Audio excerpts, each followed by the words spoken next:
అందరికీ నమస్కారం. Welcome to news local. సుమారు 100 ఏళ్ల నుండి కొనసాగుతున్న లేకరు వ్యవస్థను రూపం ఆపి కొత్త విధానానికి శ్రీకారం చుట్టిన ఆంధ్రప్రదేశ్ ప్రభుత్వ నిర్ణయానికి నిరసనగా దస్తావేజ్ లేకర్లు సోమవారం నుండి నిరవధిక సమ్మెకు దిగారు. ఈ నిర్ణయంతో ఇన్నాళ్లుగా ఈ వృత్తిని నమ్ముకుని జీవనం సాగిస్తున్న తమ కుటుంబాలు రోడ్డున పడతాయని ఆవేదన వ్యక్తం చేశారు. ప్రభుత్వానికి పైసా ఖర్చు లేని వ్యవస్థను నిర్వీర్యం చేసి కొత్త విధానాలకు తెరలేపడంతో తమ భవిష్యత్తు ఆగమ్యగోచరంగా మారిందన్నారు. ప్రభుత్వానికి ప్రజలకు అనుసంధానంగా ఉంటూ రిజిస్ట్రేషన్లో అవకతవకలు జరగకుండా దస్తావేజులు రూపొందిస్తూ పారదర్శకంగా వ్యవహరిస్తున్నామన్నారు. ఇటువంటి తమ గురించి ప్రభుత్వం పునరాలోచించి లేకరు వ్యవస్థను పునరుద్ధరించాలని విజ్ఞప్తి చేశారు. అనంతరం సబ్ రిజిస్టర్ మంచిరాజు సీతారామస్వామికి జీవో 396ను ఉపసంహరించుకోవాలని కోరుతూ దస్తావేజ్ లేకర్లు వినతి పత్రం అందజేసి తమ బాధను ప్రభుత్వం దృష్టికి తీసుకురావాలని కోరారు. ప్రజలందరికీ మా విజ్ఞప్తి, మండపేట సబ్ దస్తావేజ్ లేకర్లందరూ కూడా రాష్ట్ర సంఘం ఇచ్చినటువంటి పిలుపు మేరకు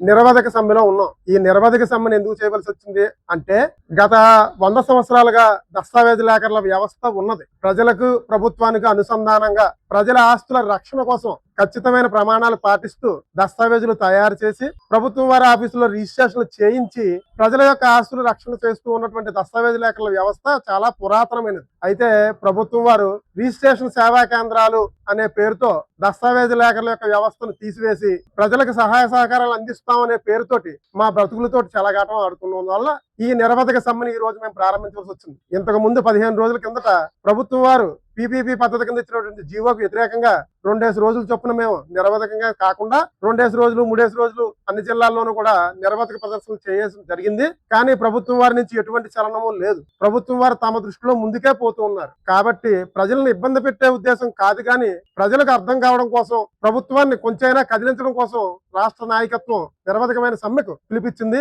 దాన్ని అనుసరించి మా సంఘం, రాష్ట్ర సంఘం యొక్క పిలుపు మేరకు మా సంఘమే కాదు రాష్ట్ర వ్యాప్తంగా అన్ని సబ్ డివిజన్ దస్తావేజ్ లేఖల సంఘాలు కూడా ఈ నిరవధిక సమ్మెను ప్రారంభించడం జరిగింది. ఈ రోజు సోమవారం మొదటి రోజు. ఖచ్చితంగా ఈ సమ్మె 31వ తారీఖు వరకు కూడా నిరాటంకంగా జరుగుతుంది. ప్రజలందరూ కూడా మా బాధను అర్థం చేసుకుని ఇందువల్ల ప్రజలకు కలిగే కష్టాలు నష్టాల గురించి కూడా ఆలోచించుకుని మా సంఘం చేసేటటువంటి ఈ నిరవధిక సమ్మెకు సహకరించవలసిందిగా మేము చేతులెత్తి కోరుతున్నాం. దయచేసి అర్థం చేసుకోండి, ఈ సమ్మె ప్రజల యొక్క ఆస్తులకు నష్టం కలిగిస్తుందని మీరు అనుకోవద్దు. ఈ సమ్మె మేము ఎందుకు చేస్తున్నామంటే, భవిష్యత్తులో ప్రజల యొక్క ఆస్తిపాస్తుల యొక్క పత్రాలకి రక్షణ కల్పించాలనే మా డిమాండ్. ప్రభుత్వం సేవా కేంద్రాలు పెట్టొచ్చు, ప్రజలకు సౌకర్యాలు కల్పించవచ్చు, కానీ దస్తావేజ్ లేకర్ల వ్యవస్థను నిర్మూలించడం అనేది సహేతుమైన కారణం కాదు. దస్తావేజ్ లేకర్లు గత 100 సంవత్సరాలకు ఇంకా పైగా ప్రజల యొక్క ఆస్తుల యొక్క పత్రాలను రక్షిస్తూనే ఉన్నారు. ఈ రోజు దస్తావేజ్ లేకర్లు రాష్ట్ర వ్యాప్తంగా 90,000 నుంచి 1,00,000 కుటుంబాలు ఉన్నాయి. దస్తావేజ్ లేకర్లు, డిటిపి ఆపరేటర్లు, స్టాంపు వెండర్లు ఈ రకంగా ఈ డిపార్ట్మెంట్ మీద ఆధారపడి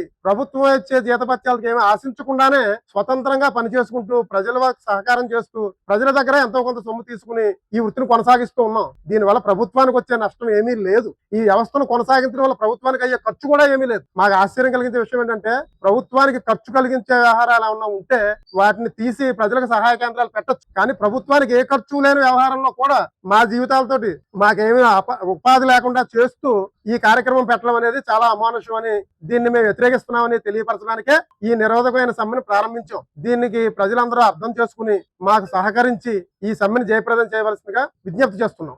ఐక్యత, దస్తావేజ్ లేకర్ల ఐక్యత, దస్తావేజ్ లేకర్ల ఐక్యత. GO 396, GO 396, GO 396. దస్తావేజ్ లేకర్ల ఐక్యత, దస్తావేజ్ లేకర్ల ఐక్యత, దస్తావేజ్ లేకర్ల ఐక్యత.